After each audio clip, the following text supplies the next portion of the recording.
துலாம் ராசி என்பர்களே, நிறைய பேருக்கு இந்த துலாம் ராசி அப்படின்னா ஒரு அப்பாவையான ராசி, ஒரு அம்மா மாதிரி ராசி. இந்த துலாம் ராசி அப்படிங்கிறவங்க ஒரு சைலண்ட்டான ஆள்.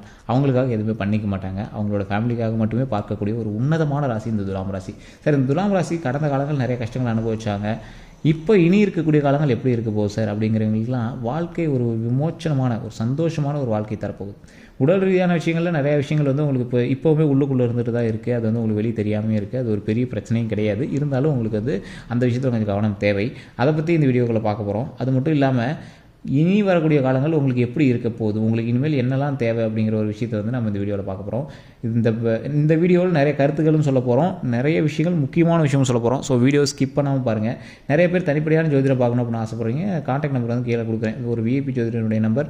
நிறைய அரசியல் பிரமுகர்களுக்கும் நிறைய ஜோதிடர்களுக்கு ஆசானாக இருக்கக்கூடிய ஒரு நம்பரை தான் கொடுத்துருக்கேன். இவர் வந்து பார்த்திங்கன்னா ஒரு 20-30 ஜோதிடர்களுக்கு ஆசான். இவர் எல்லா விஷயத்தையும் கணிச்சு அக்குவே ராணி வர நீட்டாக வந்து சொல்லி கொடுத்துட்ருக்காரு. இவர்கிட்ட கற்றுக்கிட்டு போய் தான் நிறைய பேர் ஆன்லைன் கிளாஸே நடத்திட்டு இருக்காங்க. ஸோ அந்த மாதிரி ஒரு ஜோதிடர் நம்பர் நீங்கள் ஃபோன் பண்ணி பாருங்கள். பிஸியாக தான் இருப்பார். ஒரு வேளை வாய்ப்பு கிடைச்சி அப்படின்னா உங்களுக்கு கிடைச்ச லக்கு அப்படின்னு தான் சொல்லணும். ஸோ அவரோட கான்டாக்ட் நம்பர் டீட்டெயில்ஸ் கீழே கொடுக்குறேன். அவர் ஒரு விஐபி ஜோதிடர் தான். நீங்கள் ட்ரை பண்ணி பாருங்கள், உங்களுக்கு கிடைச்ச ஒரு லக்குங்க. சரிங்க, இப்போ துலாம் ராசி பற்றி பார்க்கலாம். இந்த துலாம் அப்படிங்கிற ராசி ஒரு குறிப்பிட்ட கஷ்டங்களை தாண்டி வந்த ராசி. எப்படி அப்படின்னா, இவங்களோட லைஃப் ஸ்டைல் பார்த்திங்க அப்படின்னா சின்ன வயசுலேருந்து கஷ்டத்தை மட்டுமே பார்த்து வளர்ந்துருப்பாங்க. இவங்க எங்கே போனாலும் இவங்க வந்து மகிழ்ச்சியாக வச்சுக்கிறதுக்கு இவங்களை சுற்றி இருக்கிறவங்க எப்பவுமே இவங்களை வந்து ஒரு குழந்தை மாதிரி பாவிக்கணும் அப்படின்னு இவங்களும் நினைப்பாங்க. குழந்தை மாதிரியே வளர்ந்துருப்பாங்க. இவங்க என்ன தேவையோ எங்கள் அப்பா அம்மா பண்ணி கொடுத்துருப்பாங்க. இல்லை கல்யாணம் ஆகி போயிருந்தாங்கன்னா கல்யாண வீட்டில் வந்து அந்த இடத்துலையுமே வந்து இவங்களை குழந்தை மாதிரி தான் ட்ரீட் பண்ணுவாங்க. ஆனால் ஏதோ ஒரு வகையில் பல கஷ்டங்களை தாண்டி அவங்களோட ஃபேமிலி ரீதியாகவோ இல்லை ஏதோ ஒரு ரீதியாகவோ இவங்க வந்து பல கஷ்டங்களை தாண்டி அவங்க தாங்கி தான் வந்து வந்திருப்பாங்க. ஒரு எக்ஸாம்பிள் சொல்லணும் அப்படின்னா, சின்ன வயசுலேருந்து வீடுகள் இல்லாமல், ஏதோ ஒரு குறிப்பிட்ட நிலங்கள் இல்லாமல், இவங்களே உழைச்சி இவங்களே ஒரு அவங்களுக்குன்னு ஒரு இருப்பிடத்தை உருவாக்கி, அவங்களுக்குன்னு ஒரு திறமையை உருவாக்கி, அவங்களுக்குன்னு ஒரு தனித்துவத்தை உருவாக்கி, எங்களுக்கு இதுதான் சார் லைஃப், இதுதான் சார் வேணும் அப்படிங்கிற மாதிரி அவங்களுக்குன்னு ஒரு அடையாளத்தை உருவாக்கி, இவங்களே தனியாக ஒரு ராஜ்யத்தையே உருவாக்கி வச்சுருப்பாங்க. அதனாலேயே நிறைய பேருக்கு இவங்க மேலே மதிப்பும் மரியாதையும் அதிகமாகவே வரும். இவங்க தொட்டு கொடுத்தா நல்லது, இவங்க பார்த்தா நல்லது, இவங்களை பார்த்துட்டு போனாவே நல்லது அப்படிங்கிற ரேஞ்சில் தான் இந்த துலாம் ராசிக்காரர்கள் இருப்பாங்க. அது மட்டும் இல்லாமல் இந்த துலாம் ராசி பொறுத்த வரைக்கும் நிறைய இவங்களோட லைஃப்பில் வந்து மகிழ்ச்சியை வந்து பார்த்துருப்பாங்க. நிறைய துன்பங்களையும் இவங்க வந்து சந்திச்சிருப்பாங்க. இவங்களால தான் இன்றைக்குமே பல பேர் வாழ்ந்துட்டு இருப்பாங்க. ஆனால் இவங்க பணத்துக்குன்னு எதுவுமே ஆசைப்பட மாட்டாங்க. இவங்களுக்கு நிறைய பண வரவுகள் வரும். ஆனால் இவங்களுக்குன்னு எதுவுமே செஞ்சிருக்க மாட்டாங்க. இவங்களுக்கு எதுவுமே செஞ்சுக்கிட்டது இது வரைக்கும் கிடையாது. இவங்களோட பணத்தை எடுத்து அவங்களோட குழந்தைகளுக்கோ இல்லை இவங்களோட பேரம்பேத்திகளுக்கோ இல்லை இவங்களோட வீட்டுக்காரருக்கோ இல்லை அவரோட மனைவிக்கோ இப்படி தான் வந்து செஞ்சுட்டு இருப்பாங்க. இவரோட தாய் தந்தை செய்கிறது இது எல்லாமே செஞ்சுருப்பாங்க. எங்கள் அண்ணா நீ எல்லாத்தையுமே செய்வாங்க. ஆனாலும் வாய் மட்டும் ஏதோ ஒன்று பேசிகிட்டே இருப்பாங்க. இவங்க பேசுகிறத பார்த்தா இவங்க வந்து வில்லிங்க, இவங்க வந்து ரொம்ப ஒரு மாதிரி பேசுகிறாங்க அப்படின்னு தான் நினைப்பாங்க. என்ன பேசினாலும் 10 நிமிஷத்தில் மறுபடியும் போய் என்ன சாப்பிட்றியா அப்படின்னு கேட்கக்கூடிய அளவுக்கு ஒரு உன்னதமான ராசி இந்த துலாம் ராசி.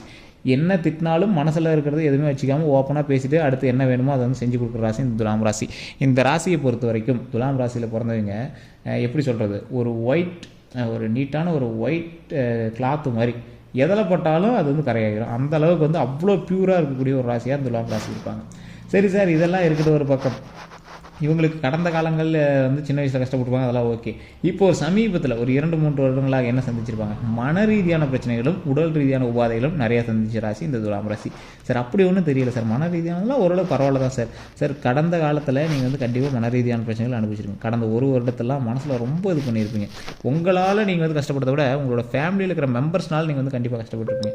என்ன இப்படி பண்ணுறாங்க, அது என்ன தான் சரி பண்ணுறது. ஒரு 4-5 வருடங்களாலாம் ரொம்ப நீங்கள் வந்து அவதிப்பட்டிருப்பீங்க. அதில் கடைசி வருஷத்துலாம் லாஸ்ட் வருஷத்தில் ரொம்ப ஒரு கஷ்டத்தை நீங்கள் வந்து பார்த்துருப்பீங்க. போன வருஷம்லாம் 2024லாம் துலாம் ராசி என்னடா இப்படி வச்சு செய்யுது அப்படிங்கிற மாதிரி இருப்பீங்க. அதுலேயும் ஒரு மகிழ்ச்சியான தருணமும் உங்களுக்கு வந்து வந்திருக்கும்.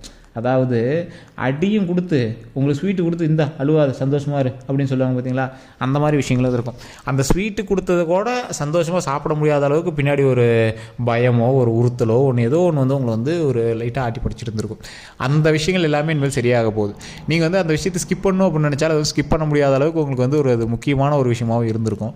அது ஸ்கிப்பும் பண்ண முடியல, அவங்கள அவாய்டும் பண்ண முடியல, அவங்கள வேண்டான்னு சொல்ல முடியல. இதெல்லாம் ஒரு எக்ஸாம்பிள் சொல்லணும்னா, நீங்கள் வந்து கல்யாணத்துக்கு ரெடி ஆகிட்டு இருக்கிறீங்க அப்படின்னா, ஒரு பக்கம் ஒருத்தர் கல்யாணம் பண்ணணும் நீங்கள் ஆசைப்படுறீங்க அப்படின்னா அவங்கள ஸ்கிப்பும் பண்ண முடியல, வேண்டான்னு சொல்ல முடியல, வீட்லேயே ஏற்றுக்க மாட்டாங்க, என்ன பண்ணுறது நடுநிலைமையில் இருக்கிறாங்க. அந்த மாதிரி ஒரு இடத்துல தான் நீங்கள் வந்து துலாம் ராசி வந்து இருந்திருக்கும். அவங்களே கொஞ்சம் கொஞ்சமாக சரியாகி 2 பக்கமே சால்வ் ஆகி ஒரு குறிப்பிட்ட ஸ்டேஜுக்கு வரதுக்காக வெயிட் பண்ணிட்டு இருப்பீங்க. அந்த மாதிரி ஒரு மகிழ்ச்சியான தருணம் வரப்போகுது. இனி வரக்கூடிய காலங்களில் மிகப்பெரிய கஷ்டங்களை தாண்டி வந்த துலாம் ராசிக்கு மகிழ்ச்சியான தருணம் இருக்குது அப்படின்னு சொல்லலாம். நீங்கள் கவனமாக இருக்க வேண்டிய சில முக்கியமான விஷயத்தையும் நான் வந்து சொல்லிடுறேன். இந்த துலாம் ராசியை பொறுத்த வரைக்கும் நீங்கள் எல்லாம் கொடுத்து எல்லாருக்குமே பண்ணுறவங்க தான். ஆனால் உங்களுக்குன்னு நீங்கள் கொஞ்சம் பண்ணிக்கணும். அது ஒரு ரொம்ப முக்கியமான விஷயம். அதே மாதிரி துலாம் ராசியை பொறுத்த வரைக்கும் நிறைய வருமானம் வரக்கூடிய ஒரு ராசி தான். உங்கள்கிட்ட வாங்கி நீங்கள் ஆரம்பித்தா நீங்கள் எல்லாமே வந்து ப்ராஃபிட்டாக தான் ஆகும். ஆனால் உங்களுக்குன்னு ஏதாவது நீங்கள் வந்து ரெடி பண்ணி வைக்கணும் அப்படிங்கிறது ஒரு முக்கியமான விஷயம். வாகன ரீதியான விஷயங்கள், டாக்குமெண்ட் ரீதியான விஷயங்கள், இதெல்லாம் கொஞ்சம் கவனமாக இருக்கணும். வேலைப்பளு கொஞ்சம் அதிகமாக இருக்கிறதுக்கான வாய்ப்புகள் இனி வரக்கூடிய காலங்களில் இருக்குது. அது ஒரு சுப விஷயம் தான். தாய் தந்தையருக்கு செய்கிறது, கணவன் மனைவி செய்கிறது, மாமனார் மாமியார் செய்கிறது, குழந்தைகளை பார்த்துக்கிறது, பேரம்பேத்திகளை பார்த்துக்கிறது, இந்த மாதிரி வேலைப்பளு வந்து கொஞ்சம் இருக்கிறதுக்கான வாய்ப்புகள் அதிகமாக இருக்குது. அதனால் உடல் ரீதியான விஷயங்களில் ரொம்ப ரொம்ப கவனமாக இருங்க. நல்லா தூங்கி எந்திரிக்கணும், அது ரொம்பவே கவனமாக இருங்க. மற்றபடி ஒன்றும் பெரிய ப்ராப்ளம்லாம் கிடையாது. உடல் ரீதியான விஷயங்கள் ரொம்ப கொஞ்சம் கவனமாக இருந்தீங்க அப்படின்னா போதுமான. தூக்கமின்மை பிரச்சனை வராமல் இருக்கிறதுக்காக நல்ல சாப்பிட்டு நல்லா தூங்கி எந்திரிக்கிறது, இந்த மாதிரி விஷயங்கள் கொஞ்சம் கவனம் செலுத்திக்கிங்க அப்படின்னா அதுவே போதுமானது. இதை பார்த்துட்டிங்க அப்படின்னாவே லைஃப் வந்து அருமையாக உங்களுக்கு வந்து அமைய போகுது. அதே மாதிரி இந்த துலாம் ராசிக்காரர்கள் அதிகமாக குலதெய்வ வழிபாடு கண்டிப்பாக பண்ணுங்கள். துலாம் ராசிக்காரர்களை பொறுத்தவரை குலதெய்வத்தோட அருள் அட்டகாசமாக இருக்கும். நீங்கள் உங்களுக்கே தெரியும். நீங்கள் இந்த துலாம் ராசி பார்த்துருக்கீங்கன்னா உங்களுக்கே தெரியும், சார் கன்ஃபார்ம் குலதெய்வ அருள் எங்களுக்கு இருக்குது சார் அப்படின்னு நீங்கள் சொல்லலாம். உண்மை அப்படின்னு மறக்காம கமெண்ட் செக்ஷனில் பதிவிடுங்க. ஏன்னா மற்ற ராசியை விட துலாம் ராசியோட கடவுளே நேரில் பேசக்கூடிய அளவுக்கு ஒரு உன்னதமான ராசி இந்த துலாம் ராசி. அதான் சொல்கிறேன், மனசு சுத்தமாக இருந்தால் கடவுள் வந்து நம்மகிட்டே என்ன சொல்லணுமோ அதை வந்து சொல்லும். அந்த மாதிரி அடுத்து என்ன பண்ணும் அப்படிங்கிறத சொல்லக்கூடிய அளவுக்கு ஒரு உன்னதமான ராசி துலாம் ராசி. துலாம் ராசிக்கிட்ட எந்த ஒரு விஷயம் அடுத்து நடக்க போகுது அப்படின்னாலும் அதுக்கு ஒரு இன்டிமேஷனாக கடவுள் வந்து ஒரு இன்டிமேட் கொடுத்துருவோம். நீங்களே சொல்லுங்களேன், உங்களுக்கு கண்டிப்பாக அந்த விஷயம் வந்து நடந்திருக்கும். மற்ற ராசியை விட இந்த ராசிக்காரில் கண்டிப்பாக ஒரு கனவுலையோ இல்லை ஏதாவது ஒரு விஷயத்தில் வந்து ஒரு முன்னாடி ஒரு லைட்டாக ஒரு இன்டிமேட் பண்ணியிருக்கோம். ஆமாம் சார், இந்த விஷயத்தை எனக்கு அப்பயே சொன்னிச்சு சார், நான் வந்து அதை சரியாக கவனிக்கலை அப்படிங்கிற மாதிரி தான் நீங்கள் வந்து யோசிச்சிருப்பீங்க. அந்த அளவுக்கு இது ஒரு பர்ஃபெக்டான ராசி. இது உண்மை அப்படின்னா மறக்காமல் கமெண்ட் செய்யறதுக்கு நான் நிறையா துலாம் ராசிக்காரில் பார்த்துட்டேன். அதே மாதிரி கல்வி ரீதியான விஷயங்களும் எங்களுக்கு ஒரு பெரிய ஈடுபாடு இருக்காது. என்ன சார் அது படித்தேன், ஓரளவு பண்ணேன் சார், ஆனால் அதில் பெரிய இது இல்லை. மகிழ்ச்சியாக இருக்கணும், சந்தோஷமாக இருக்கணும். பணம் 2வது, தொழில் 2வது, நிறைய வருமான சொத்துக்கத்தெல்லாம் அது அப்புறம். சந்தோஷமாக இருக்கணும், மகிழ்ச்சியாக இருக்கணும், எல்லோரும் நல்லாயிருக்கும், நாமளும் நல்லாயிருக்கும். இதுதான் வந்து எங்களோட மிகப்பெரிய தாரக மந்திரமாகவே அமைஞ்சிருக்கும். சார் இதெல்லாம் ஒரு பக்கம் இருக்கட்டும் சார், அடுத்து என்ன சார் பண்ணணும், லைஃப்பில் அது பண்ணணும், அதெல்லாம் அப்புறம் பார்த்துக்கலாம் சார் அப்படிங்கிற அளவுக்கு தான் இங்கே வந்து இருப்பாங்க. என்ன சார் இவங்க ஒரு லைஃப்பை பற்றி ஒரு பெரிய மெச்சூரிட்டி இல்லாமல் இருக்காங்களே அப்படின்னு பார்த்தா, இவங்க அளவுக்கு ஒரு மெச்சூரிட்டி ஒரு விஷயத்தை ஹேண்டில் பண்ணுறது யாருமே பண்ண மாட்டாங்க. ஆனால் என்ன சார் ரொம்ப ஒரு குழந்தைத்தனமாக விட்றீங்க, இது எப்படி சார் நீங்கள் வந்து ஹேண்டில் பண்ணீங்க அப்படின்னா, சார் பார்த்துக்கலாம் சார், அதுக்கெல்லாம் நிறைய வழி இருக்குது அப்படிம்பாங்க. ஏதோ கடவுள் புண்ணியத்தில் இவங்க வந்து கடவுள் கையை பிடிச்சி நீ வா நான் பார்த்துக்கிறேன் அப்படின்னு கடவுள் கையை பிடிச்சி எடுத்துகிட்டு வந்து எங்களை வந்து வாழ்க்கையில் முன்னேற்றி கொடுத்துக்கிட்டே இருக்கும். ஸோ இந்த மாதிரி ஒரு கடவுளினுடைய ஆசி பெற்ற ராசி, கடவுளே அடிக்கடி உங்களுக்கு இன்டிமேட் பண்ணக்கூடிய ஒரு ராசி. இந்த ராசியை பொறுத்த வரைக்கும் பல கஷ்டங்களை தாண்டி வந்தாலும் உங்கள் கூட துணையாக வந்து நிற்கிறது கடவுள் தான். அதுக்கு முக்கியமான காரணம் உங்களோட குலதெய்வம் தான். இந்த துலாம் ராசியை பொறுத்த வரைக்கும் அவங்களெலாம் இனிமேல் பர்ஃபெக்டாகவே இருக்குது சார், நீங்கள் வந்து கவலையே பட தேவையில்லை. ஏன்னா நிறைய கஷ்டங்களை தாண்டிட்டீங்க. இதற்கு மேலே நீங்கள் வந்து கவனமாக இருக்க வேண்டிய விஷயங்கள் உடல் ரீதியான விஷயங்கள், அதே மாதிரி வாகன ரீதியான விஷயங்கள், சொத்து ரீதியான விஷயங்கள். சொத்து ரீதியான விஷயங்களுமே ஓரளவுக்கு உங்களுக்கு பர்ஃபெக்டாக தான் இருக்கும். இப்போ கொஞ்ச நாளைக்கு கொஞ்சம் வேலை பொருட்கள் வந்து கொஞ்சம் அதிகமாக இருக்கும். தூக்கமின்மை பிரச்சனை சரி பண்ணிட்டீங்கன்னா சரியாக போயிடும். இதுதான் துலாம் ராசிக்கு முக்கியமாக சொல்ல வேண்டிய விஷயம். சார் தொழில் ஆரம்பிக்கலான்னு இருக்கேன், புதுசாக இது பண்ணலான்னு இருக்கேன், அது பண்ணலான்னு இருக்கேன், எல்லாமே பண்ணலாம் சார். ஒரு அருமையான நேரம் தான். கூட நீங்கள் சேர்ந்து பண்ணுறீங்க அப்படின்னா பார்ட்னருடைய ஜாதகத்தை தனிப்படியாக நீங்கள் வந்து செக் பண்ணிக்கணும். மற்றபடி அதிகமான வருமானம் போட்டு பண்ணுறீங்க அப்படின்னா அதை கொஞ்சம் கவனமாக பார்த்துக்கணும். இப்போ குறிப்பிட்ட காலகட்டத்தில் நீங்கள் கொஞ்சம் கடன் வாங்கக்கூடிய ஒரு நேரமோ அமைது, அது வந்து ஒரு சந்தோஷமான விஷயத்தாக தான் நீங்கள் வந்து கடன் வாங்கியிருப்பீங்க. நகையெல்லாம் பேங்க்கில் வைக்கிறது அந்த மாதிரி விஷயங்கள்லாம் வந்து உங்களுக்கு நடந்திருக்கும். அதெல்லாம் ஒரு மகிழ்ச்சியான ஒரு தருணத்துக்காக தான் நீங்கள் வந்து பண்ணியிருப்பீங்க. சுபச்செலவாக தான் இருக்க போது, அதனால் நீங்கள் ஒன்றும் கவலைப்பட தேவையில்லை. அதனால் அதை நம்பி நீங்கள் வந்து பயந்துட்டு இருக்க தேவையில்லை. அதே மாதிரி இந்த ராசியை பொறுத்த வரைக்கும் நீங்கள் குலதெய்வ வழிபாடு பண்ணிங்க அப்படின்னாலும் ஓம் அப்படிங்கிற வார்த்தையை முன்னாடி போட்டு குலதெய்வத்தினுடைய பேர் போட்டு மறக்காம 3 டைம் கமெண்ட் செக்ஷனில் பதிவிடுங்க. ஒரு எக்ஸாம்பிளுக்கு ஓம் முருகரே போற்றி, ஓம் முருகரே போற்றி, ஓம் முருகரே போற்றி அப்படின்னு மறக்காம கமெண்ட் செக்ஷனில் பதிவிடுங்க. இதை வந்து கண்டிப்பாக நீங்கள் வீட்டில் சும்மா இருக்கும்போது உங்களோட வீடுகளில் எந்த இடத்துல இருந்தீங்கனாலும் சரி நீங்கள் வந்து டெய்லி உச்சரிச்சுட்டே இருங்க. அது ரொம்பவே நல்லது. அதே மாதிரி நீங்கள் ஏதோ ஒரு தொழில் ஆரம்பிக்கிறீங்க, பண்ணணும்னு நினைக்கிறேன் சார், ஆனால் பண்ண முடியல, வீட்டில் இருந்தே பண்ணணும்னு நினைக்கிறேன், பண்ண முடியல, வேலைக்கு கிடைக்குன்னு நினைக்கிறேன், கிடைக்க மாட்டேங்குது, குழந்தைகளுக்காக பார்த்துருக்கோம், திருமணத்துக்காக பார்த்துருக்கோம் அப்படின்னா தட்சிணாமூர்த்தி வழிபாடு கண்டிப்பாக பண்ணுங்கள். தடைகளை நிவர்த்தி பண்ணக்கூடியவர்.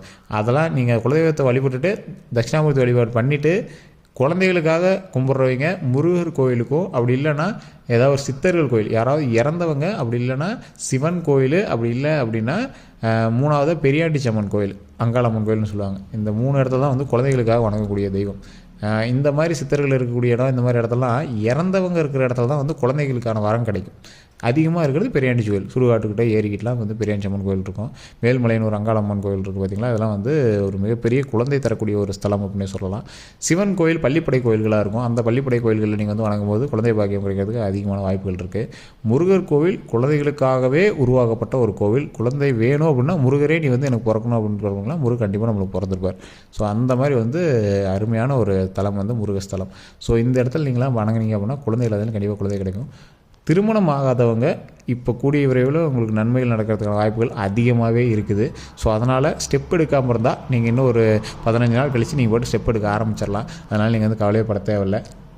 இந்த 15 நாள்லேயுமே நீங்கள் வந்து ஸ்டார்ட் பண்ணலாம். ஆனால் பெரிய ஒரு அவுட்புட் கிடைக்காது. ஆனால் 15 நாளைக்கு அப்புறம் நல்ல ஒரு அவுட்புட் கிடைக்கும். நீங்கள் அதை வந்து ட்ரை பண்ணிங்க அப்படின்னா ரொம்பவே நல்லது. மற்றபடி உங்களுக்கு வந்து எந்த ஒரு பெரிய ப்ராப்ளம்லாம் கிடையாது. அருமையான லைஃப் இனிமேல் அமைய போகுது. மகிழ்ச்சியான தருணம் அமைய போகுது. வேறு ஏதாவது கருத்துக்கள் இருந்தால் மறக்காம கமெண்ட் செக்ஷனில் பதிவு விடுங்க. நான் சொன்னது உண்மையாக இருந்தால் மறக்காம உண்மையை அப்படின்னு டைப் பண்ணுங்கள். வேறு ஏதாவது கருத்துக்கள் இருந்தால் மறக்காம கமெண்ட் செக்ஷனில் பதிவு விட்டு நம்மளோட சேனலை ஃபாலோ பண்ணிக்கோங்க. நம்ம சேனலை சப்ஸ்கிரைப் பண்ண வந்து சப்ஸ்கிரைப் பண்ணி பெல் பட்டன் ப்ரெஸ் பண்ணி ஆல் அப்படின்னு கிளிக் பண்ணிக்கோங்க. எல்லோருக்கும் நன்றி நண்பர்களே.